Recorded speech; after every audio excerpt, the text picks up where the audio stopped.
প্ৰধানমন্ত্ৰী নৰেন্দ্ৰ মোদীৰ এক আহ্বান বিশ্বৰ পৰ্যটন উদ্যোগত হাহাকাৰ অৱস্থা কি হ'ব বিমান সংস্থাৰ ভ্ৰমণ কোম্পানীৰ সলনি হ'ব নেকি আন দেশসমূহৰ সমীকৰণ প্ৰথমেই প্ৰধানমন্ত্ৰী নৰেন্দ্ৰ মোদীৰ হায়দৰাবাদৰ এখন জনসভাত দেশবাসীক সম্বোধন কৰি কৰা এই মন্তব্য শুনি লওক आजकल जो विदेशों में शादियों का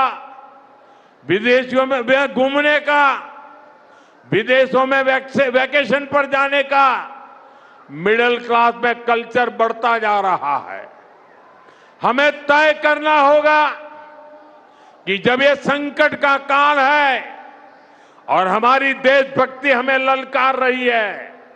तो कम से कम एक साल के लिए हमें विदेशों में जाने की बातों को टालना चाहिए। भारत में बहुत सारी जगह है वहां हम जा सकते हैं बहुत कुछ भारत में किया जा सकता है যদিহে ভাৰতীয়সকলে প্ৰধানমন্ত্ৰীয়ে কৰা এই আহ্বানক গুৰুত্ব দিয়ে বা এবছৰৰ বাবে বিদেশ ভ্ৰমণৰ পৰা বিৰত থাকে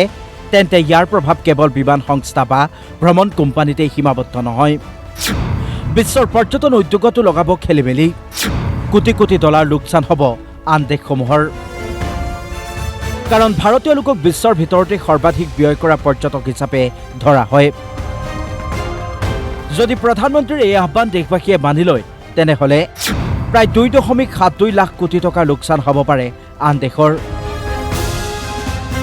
পৰিসংখ্যা অনুসৰি 2023-24 বিত্তীয় বৰ্ষত ভাৰতীয়সকলে আন্তৰ্জাতিক ভ্ৰমণত প্ৰায় 2.72 লাখ কোটি টকা ব্যয় কৰিছে যদি ভাৰতীয়সকল এবছৰৰ বাবে বাহিৰলৈ নাযায় তেনেহ'লে বিশ্বৰ পৰ্যটন ক্ষেত্ৰত পোনপটীয়াকৈ এই বৃহৎ সংখ্যক ধনৰ লোকচান হ'ব বিশেষকৈ থাইলেণ্ডত 13%, ডুবাই UAEত 10%, আমেৰিকাত 6%, ভিয়েটনাম আৰু ইণ্ডোনেছিয়াৰ দৰে দেশৰ অৰ্থনীতিত আটাইতকৈ ডাঙৰ আঘাত কৰিব কাৰণ এই দেশসমূহ ভাৰতীয় পৰ্যটকৰ ওপৰত বহু পৰিমাণে নিৰ্ভৰশীল কিন্তু ইয়াৰ পৰিৱৰ্তে প্ৰতি বছৰে ভাৰতৰ বাহিৰলৈ যোৱা বিলিয়ন বিলিয়ন ডলাৰ দেশৰ কোষাগাৰত সুৰক্ষিত থাকিব ইয়াৰ ফলত টকাৰ মূল্য শক্তিশালী হ'ব আৰু বাণিজ্যিক ঘাটি হ্ৰাস কৰাত সহায় হ'ব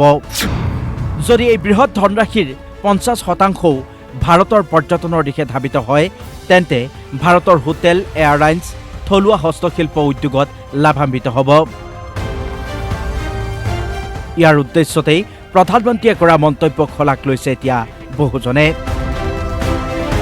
নিউজ এক্স ৰিপৰ্ট DY365